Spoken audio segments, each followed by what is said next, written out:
glory belongs to you and only to you. In Jesus' name, amen.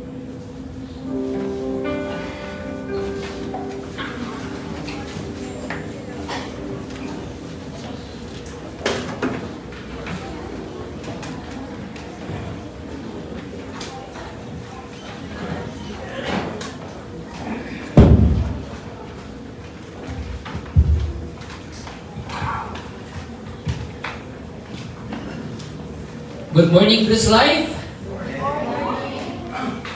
Thank you sa mga atuang music team. Ginahan kay ko sa ilang attire. Ginahan mo ko kay apil mo silang sabot. Kaya nagkaputi po. Okay, so ginahan din kayo ko sa message sa kanta. Jesus, I'm in love with you. Jesus, I want you more. Samtang nagapabalandong ko sa ensayo sa awit, nga na ang mahitagot na ito, na sa dihang nagatinguha ta sa pagigugma diya sa Ginoo, na nagatinguha ta na more pa diya sa Ginoo, diya na ito makita na masuod kita sa Ginoo. O na more na masuod ta diya sa Ginoo, ma-realize nimo na kanunay nagkinahanglan ka sa Ginoo. Also, I like the song ng As for me and my house, we will serve the Lord. Mabinat ko ang saning dreams. Kaniat ito. Tamang naninguha ang ganang takong family. Puhod ko mong minyo. O pasalamat ko nga dream come true. Nakaputi ko biyang masawa. Okay, so dalagin ng Diyos o sa ato karon nga pag-aisgutan ini nga kabuntagon o pag-ampon kita. Dear God, thank you so much, Lord, sa imo paggamit sa ang matukusan kinabuhi, labi na, Lord God, sa hiniusan ng pagsimba ninyo.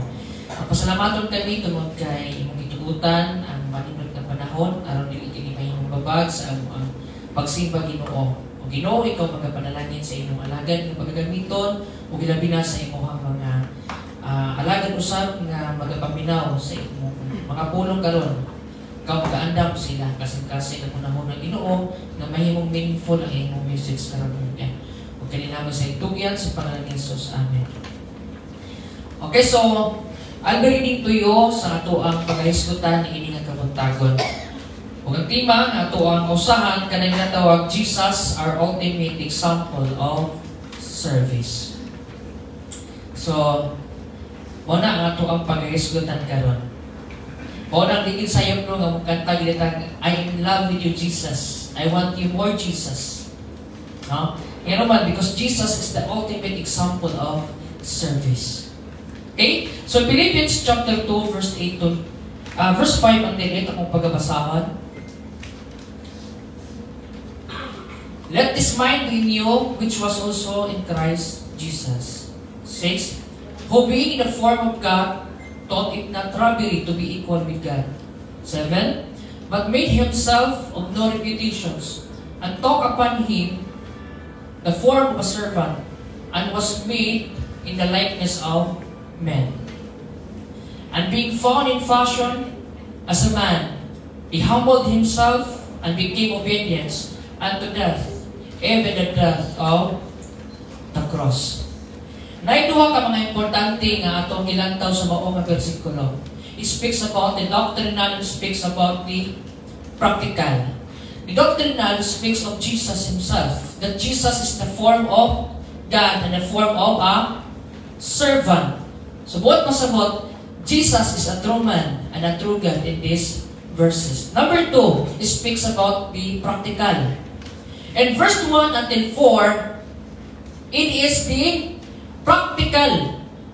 Kung usaon ang pagkinabuhi ng Kristohanon. Muna isa sa verse 2 and verse 5, let this mind be in you. To be same-minded, no? To have one accord, to have same love.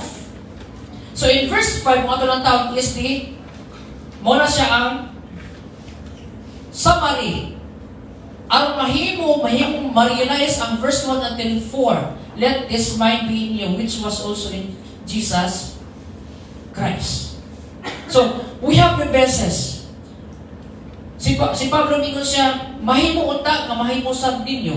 Tungod kay mao kini ang unahuna sa atong Ginoong Hesukristo. Muna nga, nindot kayo ang atong pagkahisgotan because Jesus is the ultimate example. Kaya ang unahuna sa atong Ginoong Hesukristo mausap ang ginahuna ni Pablo, nga unta mausap ang mahuna-huna sa mga nagatuo o nagasunod diha kang Ginoong Hesukristo. So kung mag-hisgot kita, Jesus, our ultimate example of service, natay tulog ka pagkahisgotan. No? So in Mark chapter 10 verse 45 it says, "For even the Son of Man did not come to be served, but to serve and to give His life as a ransom for many." Grabe ang gihimo ni Ginoong sa Kristo. Ming-ari siya, dili aron siya pag-aalagaron kung dili siya ang alagad kanatong tanan. So for more expansion, naitulong ka mabutan. So the idea of Jesus is our ultimate example of service. Number 1, kanang ginatawag na to, Jesus' choice.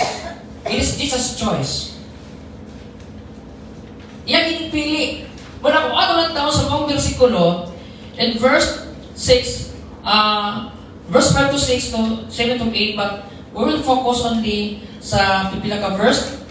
O sa ingon diha sa mga versikulo, but made Himself of no reputations and took upon Him the form of a servant and was made in the likeness of men. No? But made Himself. It is God's choice. Nga mauni ang iyahang kinabuhi. Nang ato ng taon, He chose to become a servant. He didn't have to. He could have stayed in heavenly places and seated on the right hand of the Father. Nindot na kaayo ang iyang kahimtang. Pwede na gunta siya nga dili na siya mupili sa pagka-ulipon. Pero iyang gihimo. Naasa sa ayahay nga kinabuhi, walay problema, nindot kaayo, nalatanan. Pero sa iyang gibuhat na, He chose to become a servant. Hayahay nga kinabuhi, pero imo pag yung paubos ang imong kabalingon para lang sa uban. So dili na siya naling nga decision ni himuon. Kung ato lang taon ang kinabuhi ni Ginoong Hesukristo, but He chose to come down to earth and live among us, to serve us. He chose to put our needs above His own. Wala naman problema sa iha. Wala naman nakulang. Di naman siya magkinahanglan. Pero siya He chose above. Sa ato ang kinahanglan kaysa iyang kinahanglan. He chose to give up His right, His privileges, His status to become a servant. Grabe na ang decision na gihimo ni Ginoong Kristo. Next is, kung mag-isip the word the servant from the Greek word is doulos, which means a slave or a bond servant. It is a term that implies complete submission and obedience. So, from the word complete submissions and obedience. Pero actually, dili nga nakasayon ginuman. Ang kinabuhi sa servant, no choice. Muna nga, kumplito ang iyang pagsabit, ang iyang pag-obedience. Kaya no choice man siya. Kaya kung ato lang taon in Bible times, kung mag-isgot kita about a servant, servants or bond servants were often treated as a property rather than a people. Ano daw? So in Bible times, kanya adto na panahon, the way they treat the servant, they are just a property, not a people. Di ba grabe ka? Uwan na siya ng pagbati. Sakit na sa imo, ha? Kung ang usa ka tao naglantaw sa imo dili tao, butang lang ka, si bation nimo. So, bulang-bulang lang mo dili, no? Na, kay malutag ang tao is a set of emotions. Lahi sa usa ka butang, di naman. Bisan pa nag-imo lang labin-labin na, dili na siya ma-discourage. Pero ang ideya niya ako mag-isgot about a servant kung ang paglanto is just a property. No choice di kasi mong ginagawa dyan kay pulos, you are useless. Pwede karon ang imuhang agalon, ganahan sa imo, kay muslan ka, at the same time pwede po na, it's a puwira ka, naman, you are just a thing. You are just a property. Pwede kang inabuglabo, pwede kang ibaligya, pwede kang, huwag kayo mahimo sa imong kaugalingon because you are just a bond servant. Nagkupot sa imuhang kinabuhi. So kung mag-isot kitag buod na reality, di lali naman, you are exposed to harm. Muna ang kinabuhi nga ato nilang tao. Maybe they abuse, sometimes they exploit, or mistreatment na ilahang na-experience nikan sa ilang agalon. Wala kung ato sa latawon, dili siya basta-basta. Kay it's always against in your wants, in your will, against sa perminti. Pero no choice kanino man. Inga na ang status, inga na ang standard sa being a servant. But the good thing is, as a Christian, we will live as to have a spirit of a servanthood. So, ingali po na we have a master. Pero, Jesus, ang paglantano sa ato is not a property. We are a new creature. We're a new man, tao. So, nindot ang ato ang sitwasyon karon. Pero, pag hisbot kita about pag makinabuhi ta nga being a servanthood. Aron makahimo kita sa pag-satisfy sa mga needs sa ubang mga tao. No? So, dili siya basta-basta na kinabuhi. Kung mag-isgot ta about ingana nga butang. So, however, the Bible also teaches that God values and cares for all the people. Regardless of their social status, in fact, Jesus Christ came to set people free from the bondage of sin and slavery. Ingana ito kahita. No? Because of sin. Pero, yatagan kita kagawasan pinagi kang Ginoong Hesus Kristo. So not only that, but also Jesus didn't just become a servant. He took on a very nature of a servant. Pwede lang sa papilta, pero kung ato ng tao, hindi lang kay papil-papil ni ang gibuhat ni Ginoong Hesus Kristo. He didn't just play a role or put on a show. Kung saan niya ipakita sa ato no? He became a servant in a deep sense of the word. So, sabi mas lalong pa kung mag-isgot kita o being a servant. So, para mahimong tinuod ang nature of a servant, magkinabuhi yung ka, ingon sa haom sa pagkinabuhi nga servant.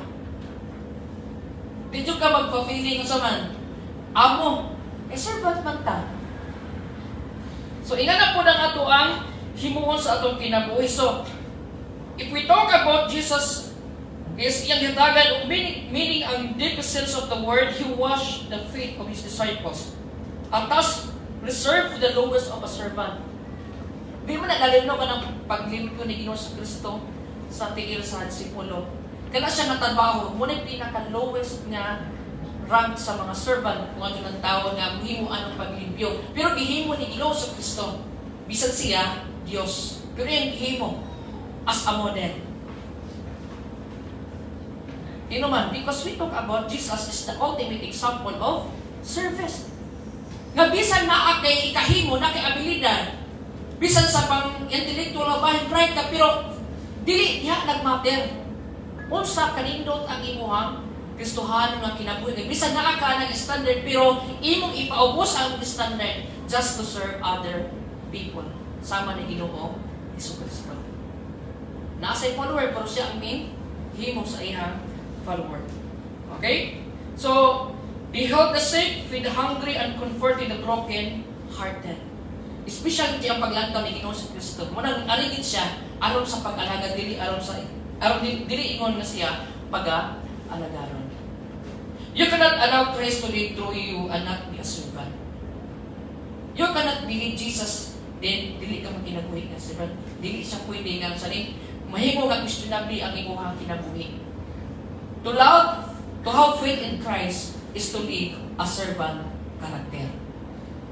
Insecurable siya. Kung mag-ismod kita, ay ang follower of Jesus, pero ang imong kinabuhi dili na kinabuhi sama sa kinabuhi ni Ginoong Kristo.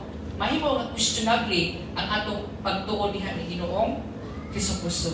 So only through servanthood you can be obedient to God's call on your life.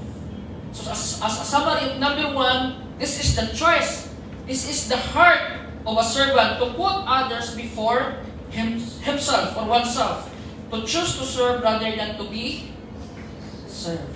Number 2, not only about the choice of Jesus Christ, but also the attitude of Jesus Christ or Jesus' attitude. So, in verse 6, ingon siya, who being the form of God, thought it not robbery to be equal with God. He is God, pero dili na maayon siya basihanan na dili siya makayong alagad. Nasa mission sa iyang kinabuhi to fulfill the will of the Father. So what lang down, he didn't grumble or complain about becoming a servant. There's no complaint here. Wala siyang magkabulbul. Wala siyang hindili. Kaya naman, because that's being of who he was as a servant. So, he didn't feel sorry for himself. He didn't think it was beneath in him. Instead, he embraced it. He took on a very nature of a servant. He was humble, obedience, and willing to serve. Grabe siya nga ganang attitude. Nga, imo yung ipakita nga ingani din ang plano sa Ginoo. Ingani din ang design sa Ginoo to live in humility. To live in servanthood. Aron makahimo ka sa pag-alagad sa ubang mga tao. So this attitude remain an abstract until it is physically expressed. What pasabot, it is contextual. So kanang mingon tag love, dili pa na oy tinuod nga gugma. Imo na gingon nila, sayon ra man ang ingon tao. Nay gugma, no? I love you so much. O ano no? Kung sayon ra kay na siya. Pero unsay gingon niya? Attitude remain an abstract until it is physically expressed. Manang uban nga mga lalaki mo luhodan, usay mo luhod, no? Aron tuog nga dinigog malini. Ha? Pero kung kaluhod ni Annalisa sa una. Oo na, luhod ka na. Grabe kayo ang sali. Kung pwede pa lang, everyday magdala dyan o ganang sali, ganang flower. Alam dyan nga, ma-prove yun nga, tinuod yun ang ihang pag-ingon nga, nahigog pa lang ikunin mo. Kaya na po yung banggod nga, bago pa lang galing, pero may mo mag-inahigog pa na. Ano yung magkabatay, no? Bago pa galing chat-chat, nahigog pa lang kunin mo. Tenda ni. So, muna nga dili basihan kung tinuod ba na o dili. So, pero sa daw mahimo nga tinuod ang usa ka attitude, kung kini mahimo nga well expressly through physical nga paghatag effort, pag-extend of effort. So, muna nga ito nakita niya, remember the attitude remain an abstract and intangible until it is physically expressed. It is unknown until it is exercised in actions. So attitude should always determine actions because actions always demonstrate true attitude. What you are is what you will do. Makita ang bunga sa imuhang sa man kinabuhi. Makita kung saan imong pagtrabaho ang imong kinabuhi, kung ang imong isulti na himo bang haong o tinuod ba. It always determine action. Because actions always demonstrate true attitudes. So ipakita din nato. May balo na to kung ingana sa klase tungkol sa ilang mga actions. Muna giingon nila actions speaks louder than words. Tinuod din nila lang giingon.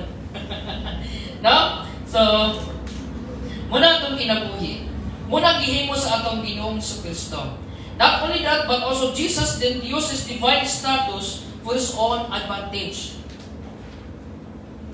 Usahay, kung nakasakuan, high level o high rank ka o nakasakuan, usahay, kinigamit mo for advantage. No? Pero, Jesus is already in the advantage kung ito ng tao. Pero, usahay mo daw, he didn't use his divine status for his own advantage. Naana magod niya, kung sa paman, para asa paman na naan naman niya. Pero kung ato ibutang sa tinakhanon na pagbati, burang dili nga na kasayon niya naman. Diyos man siya kung tao man ko. Pwede nga nga na rason sa usa ka tao. Kaya bisa naka sa taas nga ranking o naka sa taas nga sa ranggo, posible nga yung taas nga ranggo gamiton niya pwede mo just to gain your interest. Just to satisfy your wants. Una nga, di ka magkumpiyansa nga naman. Ang tao, usahay, magpagkatao dyan na siya, tao minanganya, pagbati. No? Nga, nakasababaw, pero magpahimulo siya po ka sa mga nasa ubos. Itong bisakupan ba? No? Aron lagi matago ang imuhang usay gusto sa imuhang kinabuhi. But si Jesus is dili nga naman, we're talking about examples. Jesus did use his divine status for his own advantage. No? So he didn't use it to gain wealth, power, or prestige. Instead, he used it to serve others. Para sa tanan. Para sa kaayuhan din sa tanan. So he used it to heal, to teach, to comfort, and to save. He used his divine power not for his own benefit, but for the benefits of others. Muna po ito ng tawag na life of Jesus Christ during his earthly ministry is all about others. Dili dun sa iya tanan. It's all about others. Hangtod na lang namatay siya, it's all about others gyapon. Bisan katong nagpatay sa iya, Lord, pasaylo ka sila kay wala sila makabalo sa ilang himo.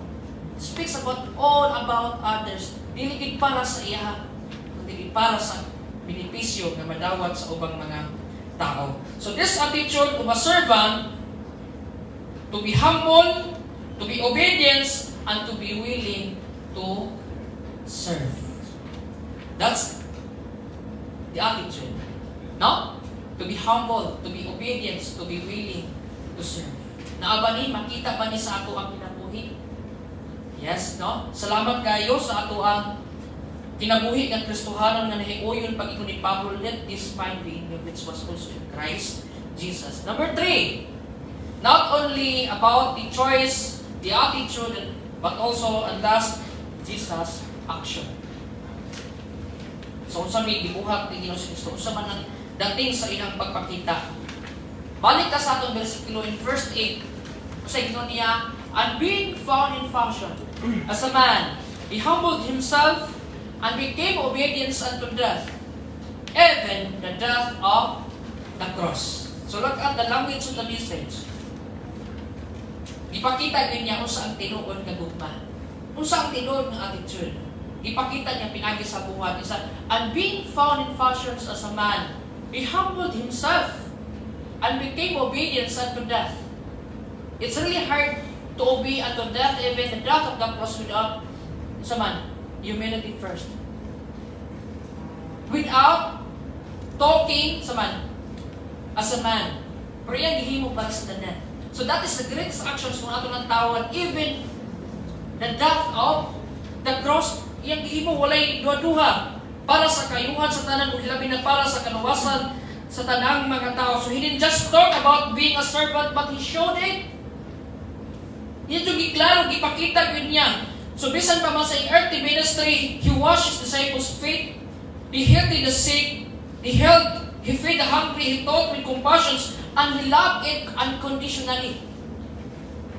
Ingana ang iyahang tinuod nga gugma diha sa panahon sa iyang pagministry dito sa kalibutan.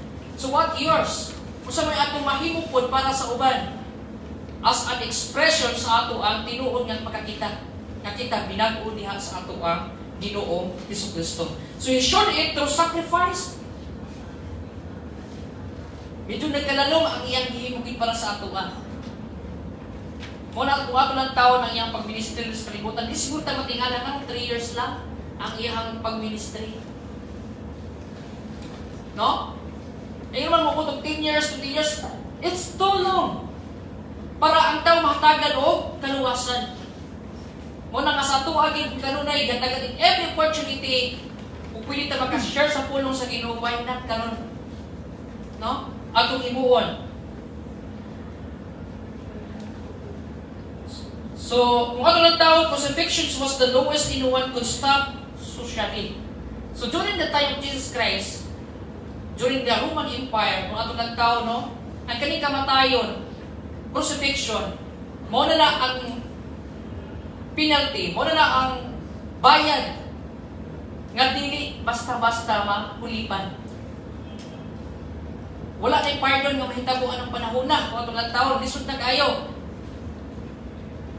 Kung kana na nga paagi ang punishment. So mo na ang nahitabo kang Ginoong Kristo. So crucifixion was the cruelest form of official executions in Roman Empire. He didn't just serve in small ways. He gave his very life for us all. Mo ni kanang pinakadako nga gihimo sa atong Ginoong Kristo para sa atuang kinabuhi ingon sa pagpakita sa pag-alagad. Ano daw? He didn't just serve in small ways. Ingano man, ang kapalit, ang bayad is kinabuhi ni Ginoong Kristo. It is a personal offering. Kinabuhi na mismo gali ang hatag o kasubaran sa problema sa ubang mga tao. That is not a small act of love. That is the greatest act of love. No? Kanang kinabuhi na mismo. Kung usay magunahon ako, what if? Ano natin mga what if sa kinabuhi ba? What if siya na kasi mahitabo? No? Sampun, magkinahanglan sa uganan dugo.